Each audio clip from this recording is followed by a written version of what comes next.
Xbox had a great 2023, but can they keep that momentum going in 2024? Let's talk about it. Hello there everybody and welcome to The Comfy Spot. My name is Tyler and today we are going to be talking about Xbox in 2024 and what I am hoping for from them and what I am expecting from them this year. This is the third part in my series about each of the big three platform holders and what I'm wanting and hoping for from them in 2024. My first entry was about Nintendo and the Switch 2 and my hopes and expectations for that. And the second entry was about PlayStation and my hopes and expectations for them in 2024 as well regarding their future plans and roadmap for this year and beyond. So if you have not checked those videos out, go ahead and check those out as well. Today, it is all about Xbox. Now, last year, 2023 was a really great year for Xbox overall. It started off really high with the Xbox Developer Direct and the shadow drop of the amazing Hi-Fi Rush, which of course, as we all know, was a huge hit, huge success. Lots of love was given towards that game, and it deserved it all 100%. Unfortunately, that was followed up a couple months later with the major low of Redfall and how that just came out and was a shocking disappointment across all categories, unfortunately, which was just a major black mark against Xbox and Arcane Lion right there when they did not need a mark like that against them. Of course, shortly after that, we got Starfield, and although it's a divisive game for all intents and purposes, it turned out, pretty good. It turned out to be, getting some really great reception overall and was a major win for Microsoft in the grand scheme of things. And then, of course, the biggest win that Microsoft had last year with Xbox was the successful acquisition of Activision Blizzard after a lengthy process trying to acquire the company. They finally did. They closed that acquisition and ended the year on a very strong note with that in mind in the background. So, carrying that momentum into 2024, you gotta wonder, you gotta hope, okay, is Xbox going to be able to keep that going? Going to be able to ride that wave through 2024 with more great game releases, more great game announcements, more great news, period? Will they be able to? And I think that this year, they are perfectly poised to do that in a couple different ways. And I'm really hoping that they do because this is their year to win. Now, of course, it all starts with the games. And when it comes to Xbox's first party release lineup, it's a bit of a double-edged sword because we know a lot of what they are working on. The thing is, we don't know when a lot of those games are coming out right now. As of right now, we only know officially of the release windows for 2 games as far as I am aware from Xbox's first party lineup, those being Avowed and Senua's Saga Hellblade 2, which are both set to come out this year. Avowed just 2024, Senua's Saga Hellblade 2 with the summer 2024 release window. Past that, we don't really know specifically, as far as I can remember, as far as I can recall, any first party games or any first party releases with specific release dates, release windows for this year or past this year. And this is, a bit concerning because it plays into Microsoft's problem of announcing games too early, announcing them far earlier than they need to be announced. And then it's just playing the game of, where's this game at? Where is this game at? Where is this game at? When are we going to hear more about it? What's going on with it? So on and so forth. So we got to have a problem with that right now. But at the same time, we know about a lot of these games. And that's something for us to get excited about and get hyped for, which is the opposite of the Sony problem I talked about in my last video. That being that we know basically nothing that they're working on. We can assume things, but we know basically nothing, and we need to know something.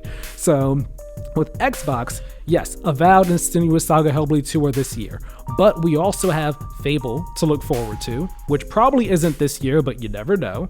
Maybe it's probably a next year game more likely. There's Perfect Dark, which has its own troubles as well, but that's coming not relatively soon. It's probably like 2 years out. We have the newly announced Blade, which is definitely quite a ways out, but still very excited, coming from Arcane Leon. That's the team that worked on Deathloop. Then we have Clockwork Revolution. That one is the Bioshock Infinite-esque looking game coming from In Exile. Don't know when, but that's coming soon. We just saw actual gameplay of that, in-engine gameplay of that, so you could expect that to be coming somewhat soon. I wouldn't be surprised if that's a this year game. Then there's South of Midnight from Compulsion Games, which no gameplay, but hey, I like the style and like the look of it, so I'm really looking forward to that one as well. And then we know that there is Starfield DLC coming at some point as well, which you would imagine is this year. And then on top of that, we also know about Indiana Jones coming from Machine Games. That was announced back in 2021, I believe. So you would think we'd be seeing something for that probably this year. Makes sense for that to happen. Contraband, which is Xbox Game Studios, they're publishing that with Avalanche, and we've seen basically nothing of that, but it's a thing that exists somewhere in the ether. And then there are some of the more troubled ones, such as Everwild and State of Decay 3, where it's like, if you still exist, whatever, maybe we'll see you at some point in time. Those are things that exist though. So like, we know about all these different projects. Some of them have dates, some of them are seem within reach, some of them seem farther out, but there's a lot for us to get excited about. And this year, I'm really hoping that Xbox capitalizes on this momentum they have and really gives us good looks at quite a number of these games and gives us release windows or release dates for some of these games. So like Fable, for example, I'm expecting a good look at gameplay this year and a release window or date if it's coming out this year. If it's next year, a release window. Confirm that as a 2025 game, please and thank you. Let's see, Clockwork Revolution. I'm definitely expecting more gameplay of that. And if it's this year, a release date. It seems like it could be this year, but I'm expecting something, more release window for that at the very least. South of Midnight, I'm expecting, another look at that and a release window for that. Even if it's 2025, that's fine, but it gives us at least an idea. Okay, next year we got these games coming. Blade, I'm not expecting anything for a while. Perfect Dark, I'm not expecting anything for at least another couple months, if anything at all. Maybe like end of the year we'll get some of these because of all the development going on with that. Contraband, I would love something because all we have right now is a lot of nothing for that. Everwild, I mean, for me right now, it's basically vaporware until it actually appears. It's not a game until until that is on a system. I refuse to believe it's a game. But I mean, they announced it. We'll see what happens with it. Same with State of Decay 3. I'm expecting information and updates on each of these games because we've known about them for quite a while and we need to see them and need to hear about them soon. And just like I said in my PlayStation video, this isn't me rushing to the developers. I understand game development is very difficult. Take your time, trust the process, let it cook. We want these games to be the best possible. We don't want the developers crunching or anything to get these games out to us just because we're hungry and desperate and thirsty for new games from developers that we really love. I don't want that. None of us want that. At the same time, though, we do need updates and information on these games that have been in development for quite a while and announced a long time ago. That does get into the thing of, hey, constantly talking about a thing but not showing it. That's a whole nother conversation. But for cases like Perfect Dark, where it's been years, Fable, where it's been years, and yes, we saw like an in-engine trailer last year, but like that was more of, again, just like a tone setter. It didn't really show any gameplay or it gives an idea of what the game's gonna play like. So I mean, you could say, oh, it'll be like Fable, but for all intents and purposes, this is a new Fable. So we need actual substantial updates on games like that. There's also the question of Halo Infinite. What's the future of that going to be looking like? I mean, we know they've been dialing in heavy on multiplayer right now, and the more recent seasons have seen a resurgence in terms of the morale behind that game from the community. So are we going to be seeing, what's that going to look like this year? Are we going to see any maybe teases of single player stuff? I doubt it, but I wonder, what does the future of multiplayer look like for Halo Infinite specifically? Are we going to see the rumored Battle Royale mode finally rear its head in 2024? Maybe that'd be a cool way to garner a whole lot of interest in Halo Infinite for the next year or two, and so on and so forth. And then there's other developers where it's like, hey, what are you guys working on? We don't know anything about what you guys are doing right now. There's a lot of mystery going on. So for example, Double Fine, they last put out Psychonauts 2. That was back in 2022, if I'm correct.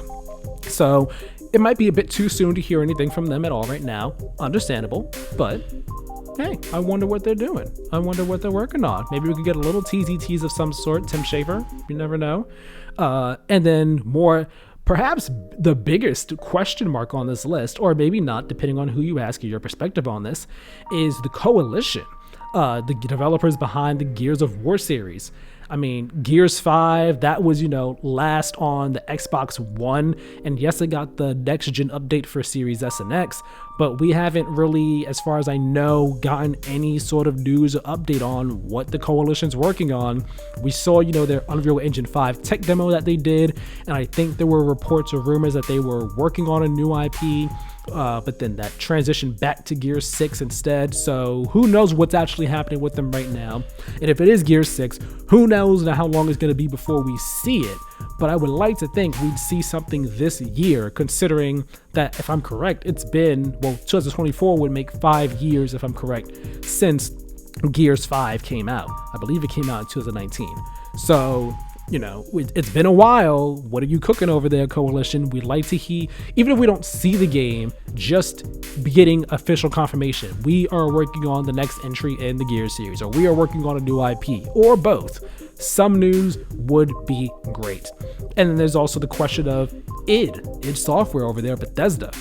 What are they working on, a new Doom? I know that in those Microsoft leaks that came out during the whole FTC thing regarding Activision Blizzard and all, there's a whole lot of information that came out, and some information came out about what games Bethesda has in the works. And I believe there might have been something about a new Doom that was in there, I think, if I'm correct. I forgot the name of it. So hey, maybe we'll see a new game from id this year. It's been a bit since Doom Eternal came out, so it could happen. It would make sense. Tango Gameworks, I don't expect anything unless they have a second team that was working on, say, Evil Within 3 or something else, and something else brand new. Who knows? But back to Bethesda proper, actually, there were also in those leaks information about a Fallout 3 remaster and an Elder Scrolls 4 Oblivion remaster. That would be pretty big news to drop this year.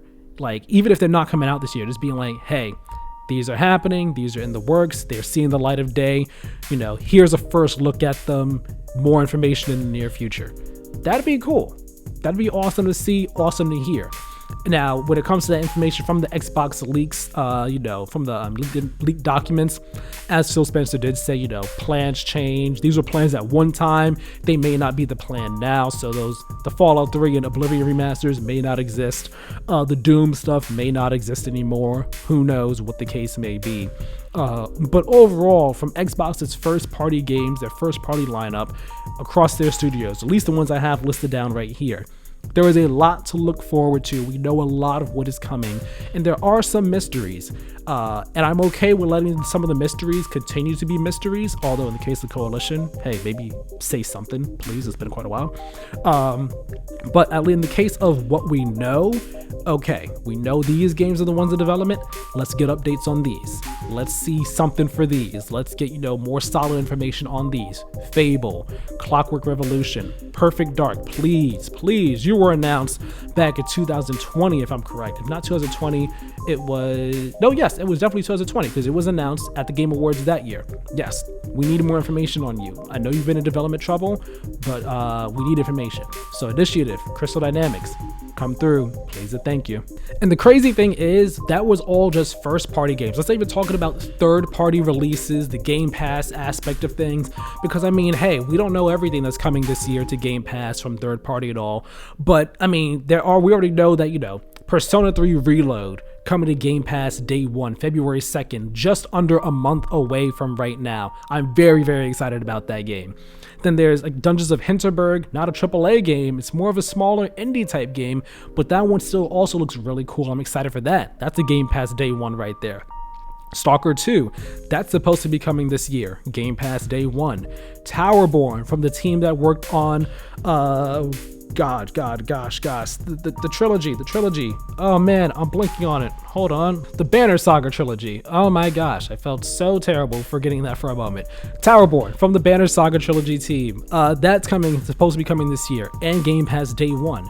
Just awesome games coming to Game Pass on day one. And then of course, not Game Pass day one, if I'm correct, but perhaps most notably, Final Fantasy XIV is finally coming to Xbox this year. After many years of asking for this game, it's finally happening, and that's a huge win for Xbox. That's a huge sign of faith from Square Enix and their commitment with Xbox to bring more Final Fantasy to the platform and other Square Enix games, period, to the platform. Bringing 14 over with all its expansions and all its updates at once to Xbox, that's a huge win right there. So game-wise, there is a lot to be excited about for Xbox this year. I'm excited, and I hope you're excited too. And I hope you can see why I'm saying here, they got momentum right here. They need to keep it going. Keep it going. Please keep that momentum going.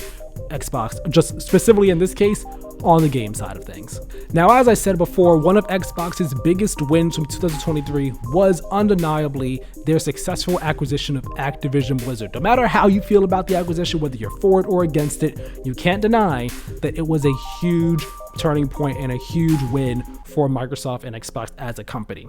Now, of course, the question that was always lingering in the lead up to it, and even when it happened, was, hey, all right, when are the games from Activision Blizzard going to be starting to hit Game Pass? What's going to be coming to Game Pass? What are going to be the first Activision Blizzard games? And it's 2024 now. What's going to be coming? When are we going to be getting them? When are we going to be seeing some of these Activision Blizzard games? What will be the first ones coming? Of course, everyone automatically goes to Call of Duty. Okay, now what games from the Call of Duty's back catalog will be coming there?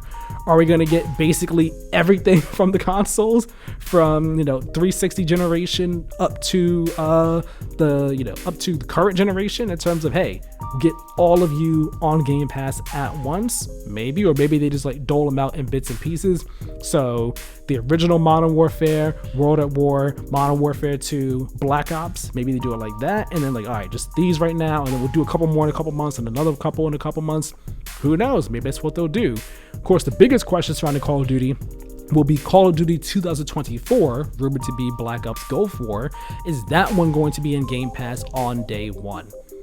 I would say yes, it will be. I would be surprised if it's not. I mean, I'm sure maybe there'll be some deals perhaps that are keeping it from happening, but I wouldn't be surprised if Microsoft is like, hey yo, we have Activision Blizzard, we have Call of Duty under our wing. It is the first full year where we have them under our wing. 2024's entry is going to be on Game Pass day one. Lock it in. I wouldn't be surprised if that happens. That's just it's an easy way to garner a bunch of goodwill from the gaming community, from Call of Duty fans, from Xbox fans. That way they don't have to spend $70 on a game where they're only going to play the campaign once and then spend the rest of their life on the multiplayer. Understandably, makes sense. So I would not be surprised if that happens. Looking past Call of Duty though, what other games do I think, or what I hope to hear about for hitting Game Pass from Activision Blizzard's back catalog? Number one, Transformers War for Cybertron and Fall of Cybertron. Would love to get both those games on there. The Tony Hawk series, you got a laundry list of those you could, pop on there. There might be issues with that because of music licensing and people licensing in terms of likenesses and everything. So that might be a bit trickier to happen, but it'd be awesome if we got any of those there. Same for the Guitar Hero series. I know people would love to have that happen, but I'm sure again there's trickiness with the music licensing and bringing that back and all from backwards compatibility and so on and so forth. So might take a while for Guitar Hero and Tony Hawk to come back, but nonetheless, be awesome to see those. Spyro and Crash, of course, the mascots, they're both now under Xbox's wing. I'm sure those will be some of the first ones that Microsoft and Activision Blizzard will definitely try their hardest to get on the platform. You gotta get the former Sony mascots in Game Pass, and also it's just another way to expand that Game Pass the genre libraries, spread the love in terms of all right, we have more family-friendly platformer type games on Game Pass for people to play, for people to try out and everything. So that'd be awesome. I wouldn't be surprised if those are some of the first ones that they try to get in there as well. And then another big one that I know many people have been wondering and been asking about are the Activision published Spider-Man games. So that would be the original Spider-Man games that were based on the first 3 movies, and then Web of Shadows, Shattered Dimensions, what was the time one? I forgot the time travel one, but that one as well. Just all what Friend or Foe was another one. Ultimate Spider-Man. Oh my gosh, how could I forget about Ultimate Spider-Man? That was my favorite back on the PS2. So those games, are those going to be coming to Game Pass? I don't know. I mean, right now Sony and Marvel, they have a good thing going with Spider-Man that might cause Activision Blizzard and Microsoft to not be able to put their older Spider-Man games on Game Pass because of that. And also, again, licensing issues and everything like that. There might be stuff going on there that keeps it from happening. But if that's not an issue, again, I would not be surprised if Microsoft was like, all right, we can't get Spider-Man 2019 and Miles Morales or Spider-Man 2 on here, but we could get some other Spider-Man games on here that people know and cherish and love and hold dear to their hearts. If they got Ultimate Spider-Man on there, I would hop on that in a heartbeat. I swear. I know everyone loves about Marvel Spider-Man 2 based on the 2004 movie from back in the day. I know everyone loves it, but like Ultimate Spider-Man, that was my jam. That was my game. I stand by the fact that I feel like that was a better game. That one should be the game that everyone praises as much as they praise Spider-Man 2. But different conversation entirely. Activision Blizzard stuff. We're going to be hearing more about Game Pass this year from them. I would love to hear that sooner. I would imagine we'll definitely get a big drop come June, whatever that showcase happens then. But, if we could get an update before June, that'd be nice. Thanks a whole lot, Microsoft. Please and thank you. And now, the final thing I want to talk about for Microsoft and Xbox this year in 2024 is their refreshed hardware. Again, in the spirit of keeping the momentum going. Now, those leaked documents that came out during the FTC and Activision Blizzard and Microsoft trial and everything like that, there were some leaked documents that came out revealing a whole lot of Microsoft's future plans, which again, Phil Spencer did say, hey, some of these plans have changed. Not everything is still, 100% accurate and up to date and all. So this refreshed hardware may or may not happen. I'd put more stock in this refreshed hardware actually happening. Specifically, we have the new controller codenamed Sibyl, which is planned to be announced early this year and then released May or June of this year. Then there's codename Elwood, which is a new Series S refresh coming in September, and then codename Brooklyn, which is a new Series X refresh that does not have a disk drive, and that will be releasing in November. And Elwood and Brooklyn, the new Series S and X, would both be announced in June at the same time. Now, this refreshed hardware, the controller, is supposed to be, having haptics in it, quieter buttons, rechargeable battery that could be swapped around and all. Cool. The new Series S, maybe better storage space. Kind of a bit unknown what's new and refreshed about it. But the new Series X, that one again, that's the one that looks weird. It looks more like a cylinder, like a cylinder without a disk drive, going all digital, which would have a completely digital Xbox lineup. And this is the one area where I feel like they could lose some momentum if they don't lose it with the game side of things. With the hardware side, with Brooklyn, if it does come out, if it is real, it does not have a disk drive, and there is no way to have a disk drive attachment like how the PS5 Slim is now, where you can have the disc or the diskless, but you can still have the disk drive attachment. You could buy it if you have a diskless a digital console. If there's no disk drive attachment for this, I can see that rubbing people the wrong way. I don't know how many people are gonna like that. Just being forced into, no matter what you do for Xbox, you have to be all digital. And I mean, it's already something I'm not a fan of with Xbox, with their first party games, the ones I've got so far. I've noticed that, hey, the games actually are not on the disc. It's more a thing of part of it's on the disc, but you have to download the rest. And I'm not a fan of that for any game, period. I'm more of a physical person. So after I bought Forza Horizon 5 and saw it was digital, it was done like that for the disc, I was like, yeah, no, I'm not dealing with that for any others. I was gonna go digital, and turned out, it worked out well. Game Pass saved me, money, and saved me time, and saved me energy and everything. But still, I know that would just rub people the wrong way, especially if there are people who have a disc collection and then they get this new Series X and they're like, wait, I can't use my disc games on them. There's no attachment or anything like that. It seems like it's such an oversight to not have it, so I'm sure there will be one. But still, it's interesting seeing this hardware refresh, that the lineup that they're planning for Xbox this year. And it seems like this year overall, just from top to bottom, there are ways in which Microsoft can just really win the year, so to speak, whether it be from the games that they have planned for this year, and then game updates and announcements and reveals they can put out this year, and then other Game Pass day one releases that could come this year, plus the Activision Blizzard Game Pass stuff that they can start putting on in there, and then there's hardware refresh as well. There's a lot of stuff there where Xbox and Microsoft can just ride a wave of positive good news, positivity, and just a momentum of success for 2023 that they are ending 2024 with. Ending for 2024 that they're ending 2023 with. Mix my words up. My apologies. So yeah, I think that, as long as they do that, they'll be good. There was a bit of bumpiness also last year with like the transition from Xbox Live Gold to Game Pass Core, and like just what was missing from that and regular Game Pass and Ultimate. It's very weird. It's odd.